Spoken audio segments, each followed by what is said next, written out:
Alright folks, how y'all doing? As you can see here, we have three pictures, one called Diffuse, one called Macro, and one called Detail. Now where this is located is in the default user folder location that BeamNG makes. That's the default. But in there you'll see levels, and in the levels, if you have your own custom level already, this is where it should be. Or if you have saved one of the game's levels, it'll create a folder in there, like Small Grid for example. But we're going to go to Outrun, and in the art folder I have made a folder called New Terrain Paint, and inside of there is where I stuck these three images. Now let's examine how these images work. Basically, we're going to make a new terrain material. This is from earlier, ignore that. Pick the little terrain painter, terrain material library, and say put a name, like I'm going to name it New Terrain Paint 2. Pick a ground model, however, whatever you want that to be, and pick the diffuse map that's in that folder that I just showed you. Diffuse. The macro, pick that, and the detail,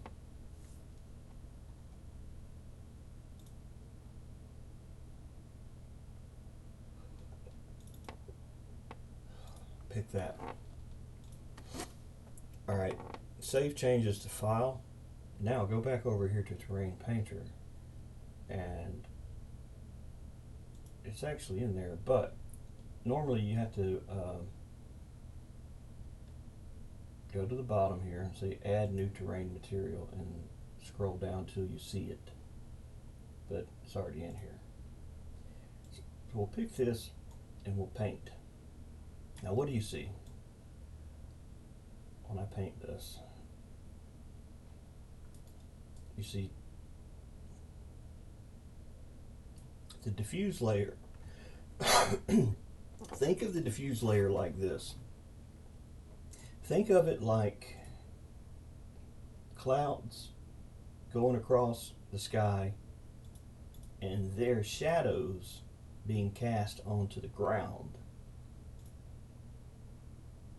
Just like this.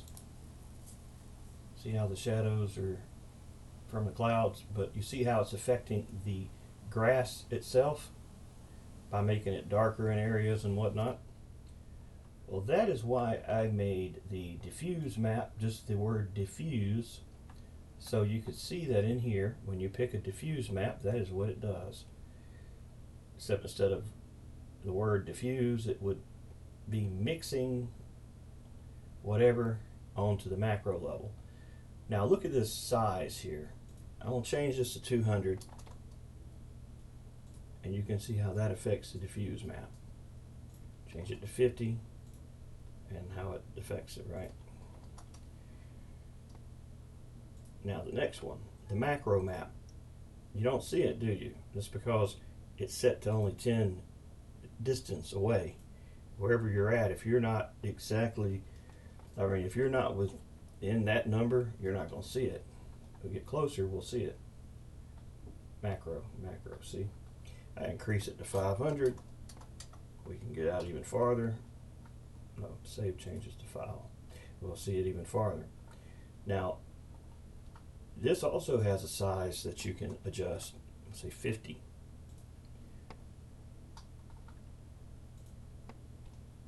Uh, 75. 200.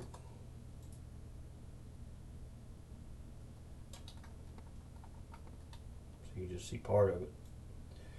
I don't know, 10. Alright. So that's the macro map. You'll want to be mindful if you're making a texture that it is a seamless tile, or you'll see the edge of every time it repeats. I'll get into that in just a minute, the seamless tile. Now let's move on to the detail. And just like the macro, it's got a maximum, it's got a distance that you can set how far you want the detail map to draw. And just like the macro level, you can adjust the size of the detail map. Think of these three maps all working together to create a terrain. Like having 3 layers of paint on top of one another, where each one's doing something a little different. Alright, next thing, the strength. This is like how much it's mixed together.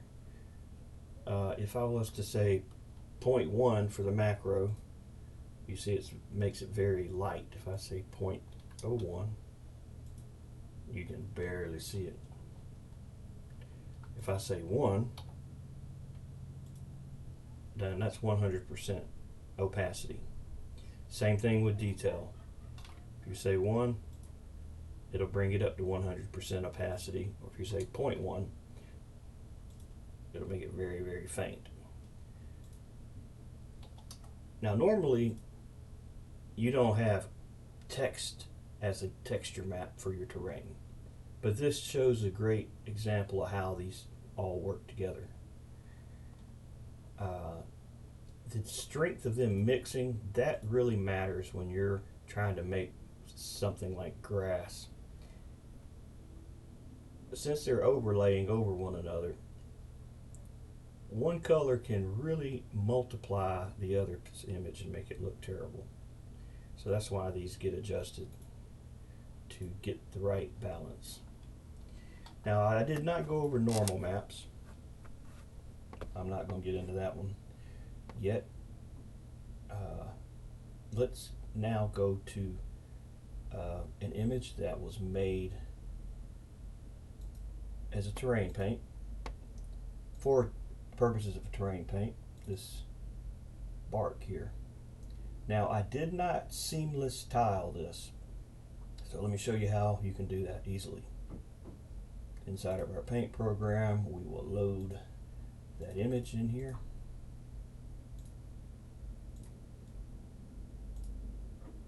Desktop.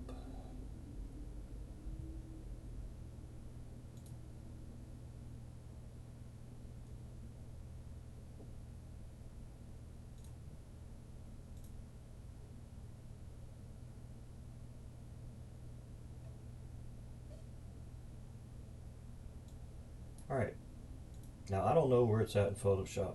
I don't even know if Photoshop has seamless tile. I would think it would, but who knows, it may not. In GIMP, we'll go to Filters, Map, Tile Seamless. Okay. Export as, and I'll put that in that folder that we were just in the Outrun Art. New terrain paint. Alright, and I will just call this, I'll just overwrite that. No, actually, I'll overwrite the macro file, the word macro, so now it'll be this bark. Export, replace. Now, this is being exported as DDS.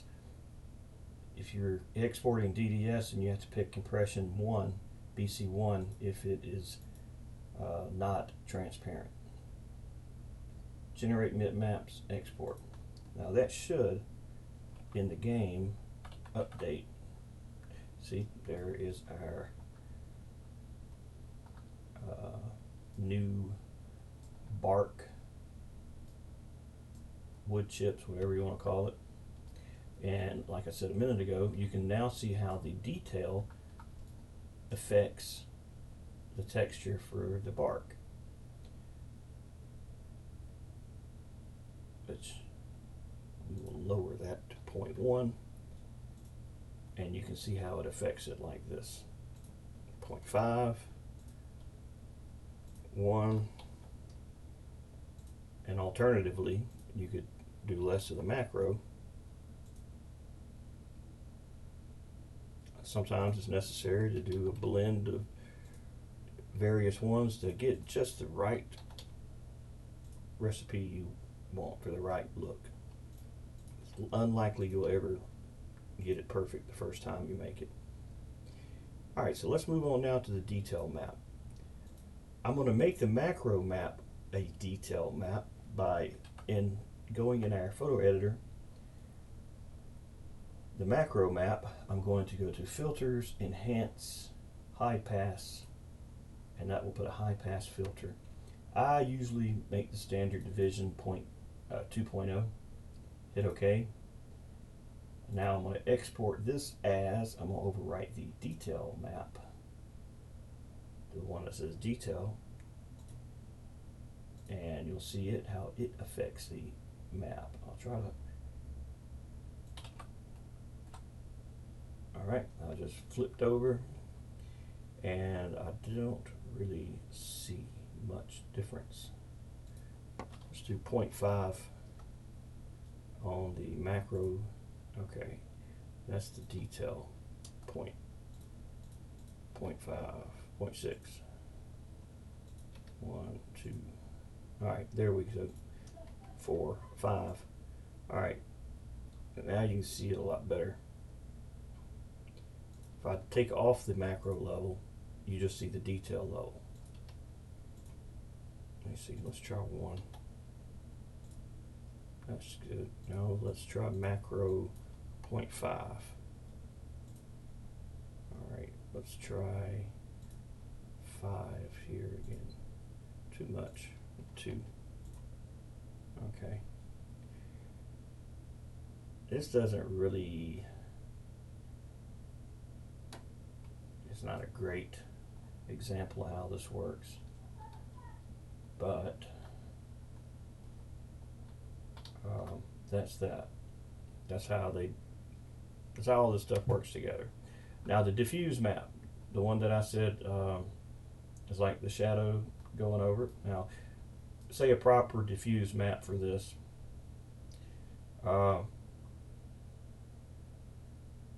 You want to kind of break up this repetitive look. Now this is a seamless tile, but when you repeat something so many times, it's hard not to notice a pattern. So the way you could like break this up is, say, go back to this image, just do something like this. Let's see, let's clear it.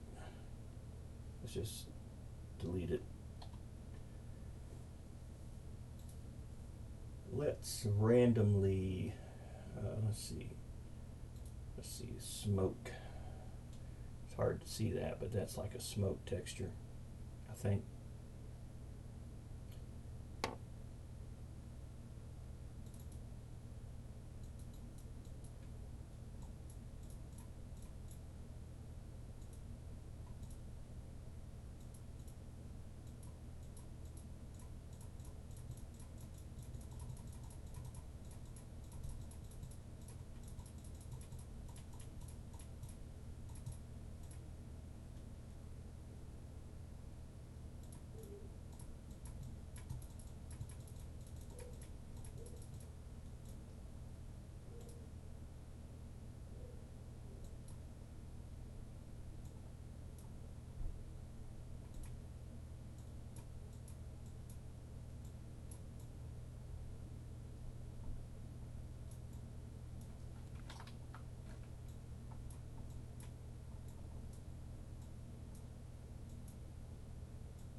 Alright, now I'm going to tile seamless. Let's see.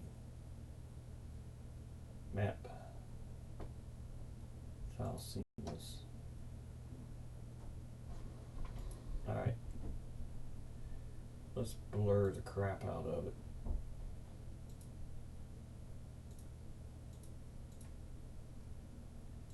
Alright, now we're going to overwrite the diffuse map. And you'll see how this kind of adds some variety to this. Oh, I didn't. There we go. Oh, damn it. It gave me another prompt.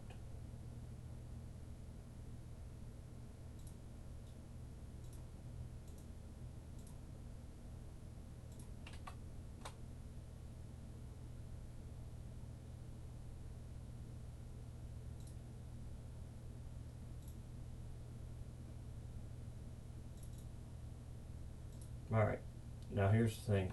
I know I just, no I didn't. No, I thought I exported that.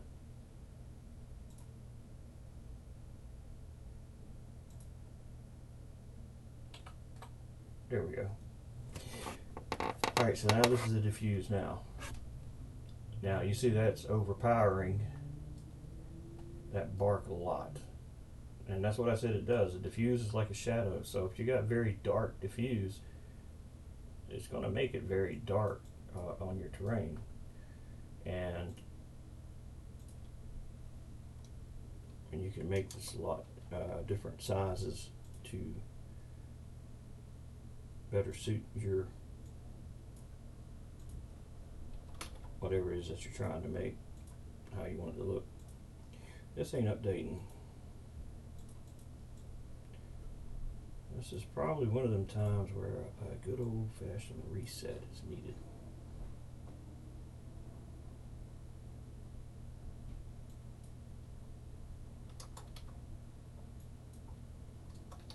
Just not updating the changes. Let's save the level and reload it, and because it's not showing me the different sizes of the diffuse. But before we do that, let's change this macro to 0.2. Yeah, it's not saving anything now. We gotta reload. That'll happen quite a bit.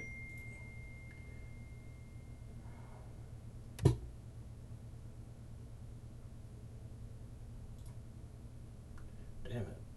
Man, it must have been a long day at work, because I'm not thinking. I'm hitting everything what I'm supposed to be hitting. Try this game again.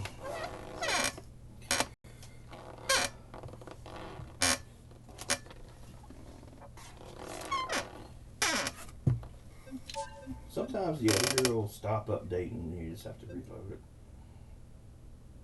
Don't go crazy trying to figure out why something isn't working. Sometimes it just needs to be reloaded. It's that simple.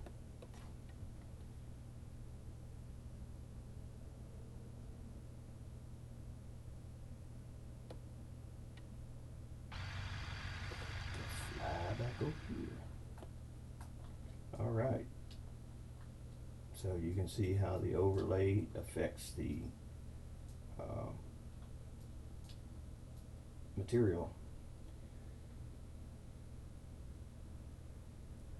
Now, what you'll see if you are very far away and you are beyond the distance that the macro and detail maps are drawing, all you're going to see is diffuse. So it is a good idea that what your diffuse map is kind of looks like your texture that you're going for. It's like in this case, this bark stuff, we would not want to do something like this. I'm just showing you that's how it affects it, like shadow wise. Alright, and color wise. So what I'll do is I will import in from the desktop that bark. Actually, you know what? I think I want to use, we'll use this other one from the desktop. It's a little bit more colorful.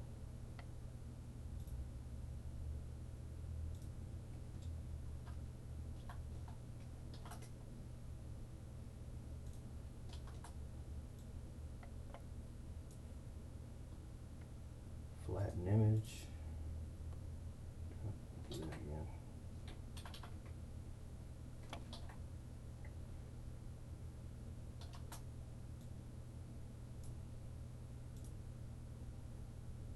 Flatten image.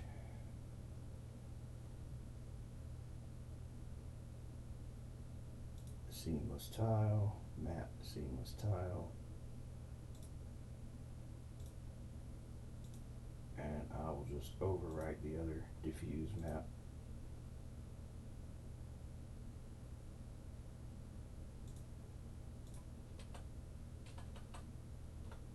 Damn it.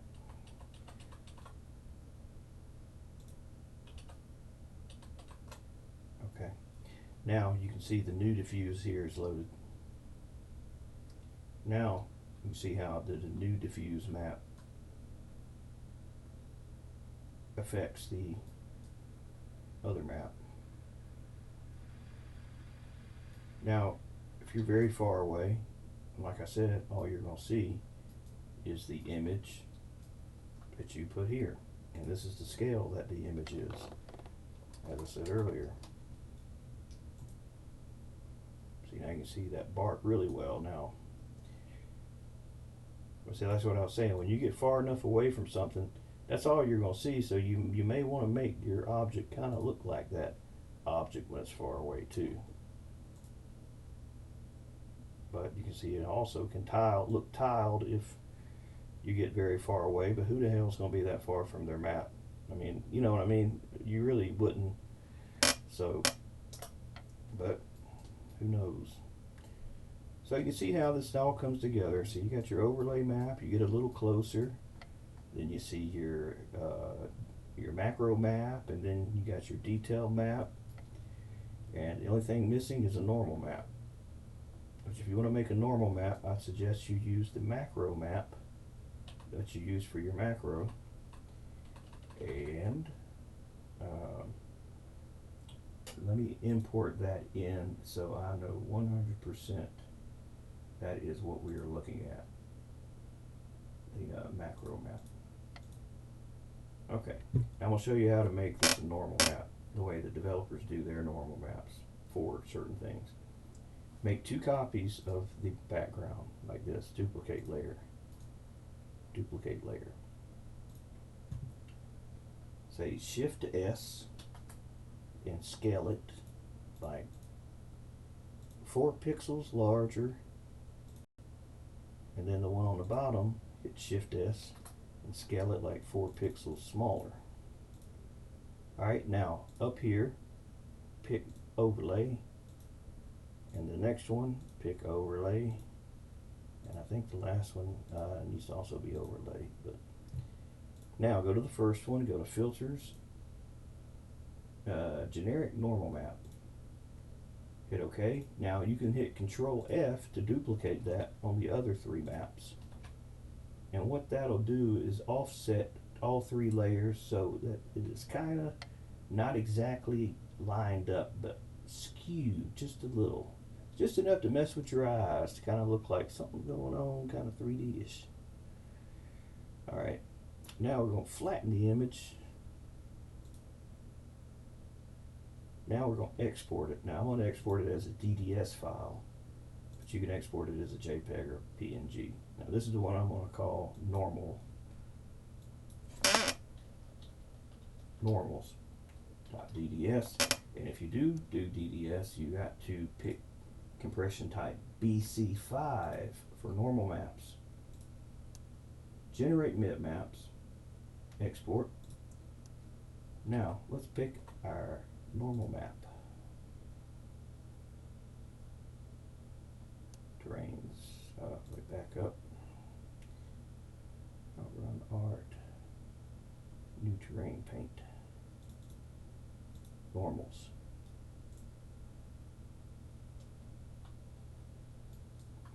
I don't see much of a change.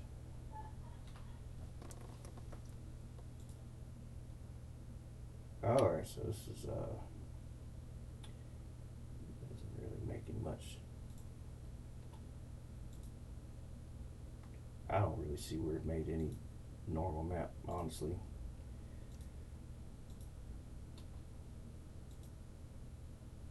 I see it in that. No, I don't see it either.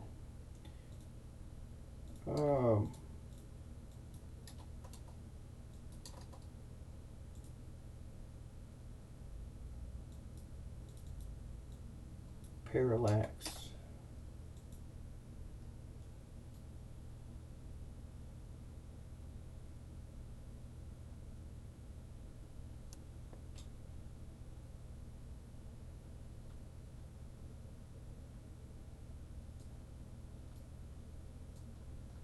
I can't tell that's a normal map is doing anything. I can't.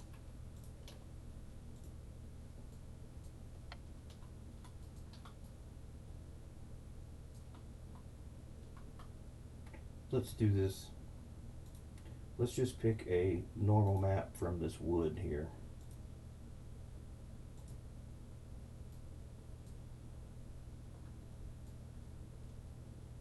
Man, I don't see it doing anything.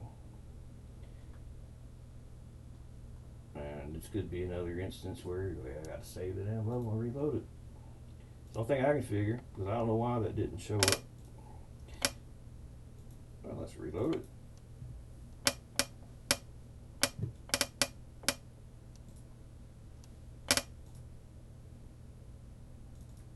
Because I don't know.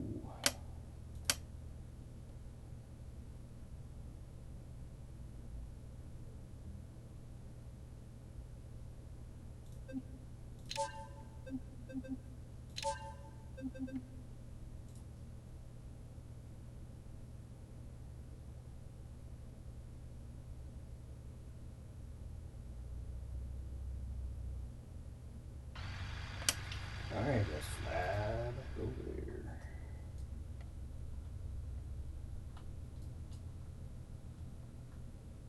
Yeah, I don't see that normal map.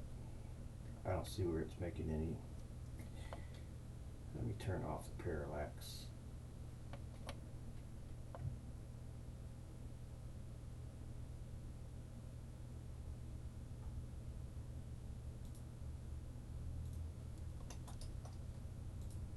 Oh, now I damn see it. I didn't, but now I do. I see it now. Barely. I don't think you're going to be able to see it on YouTube.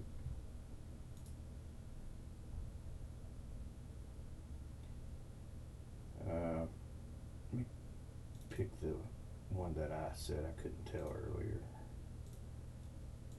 Alright, now I can see where it made a difference. Now the normal map is working correctly.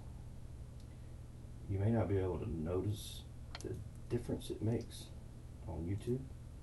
It's one of the things you kind of got to see for yourself by seeing it on your actual screen.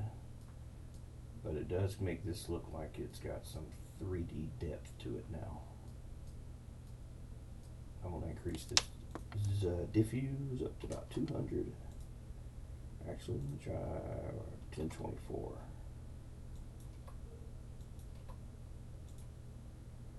Yeah, I don't like that either. The detail map is making it look like, nope, it ain't either. Alright, so this can happen too,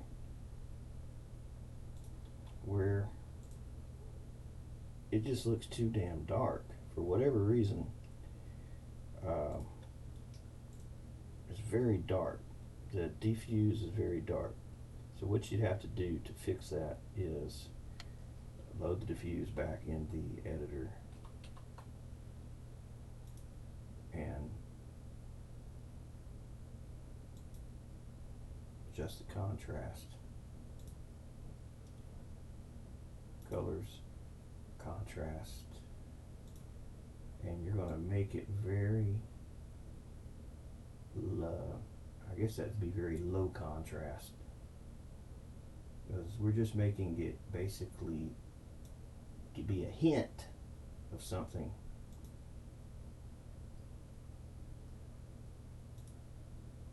Well, if you think about a shadow from a cloud, it's kind of like a hint too, that just basically accents areas darkening it or lighter, but it doesn't make it that damn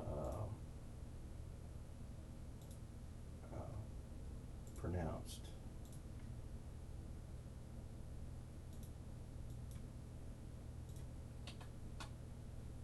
And there we go. Now we're kind of getting in the ballpark. Now it's just a matter of tweaking the damn settings to get the right blend of all of them together.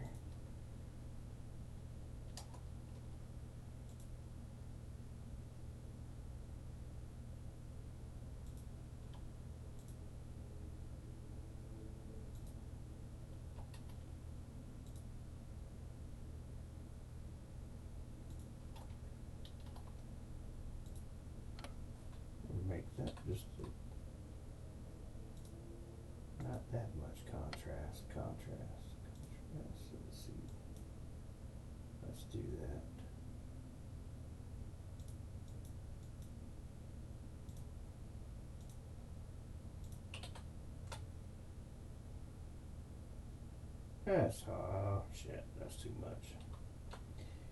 Yeah, I tell you, it's always go just right the first time you do this. Try that.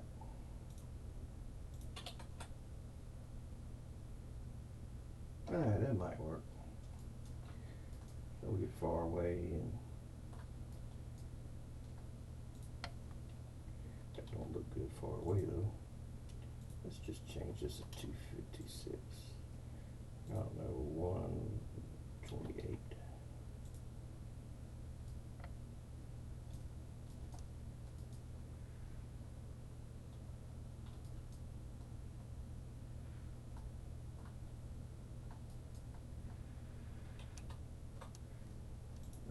Blur it.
Let's save it. Let's move the car here and see how's it look with the car.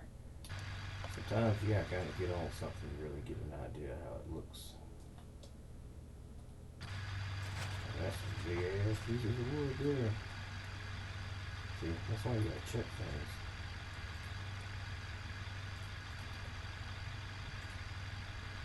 That might be closer to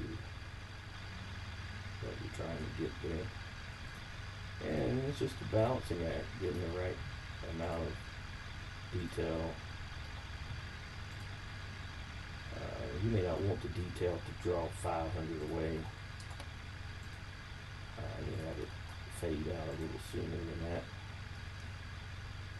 You may not want the macro to go that far away. You want it to fade out sooner.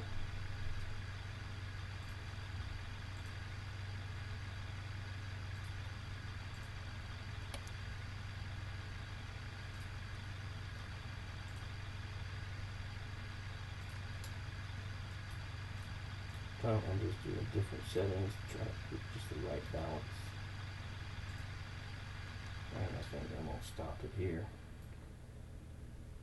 Now, you know, you're going to see some repetition like this when you're doing this. Save changes to file. You know, it's going to be hard to do this without having some kind of, that's why you need to have like other textures. Because if you got other textures in there with it,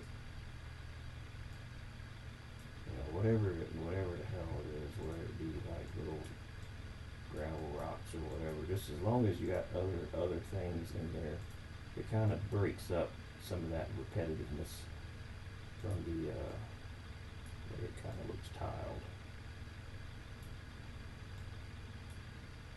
And also when things have hills and stuff, they tend to not look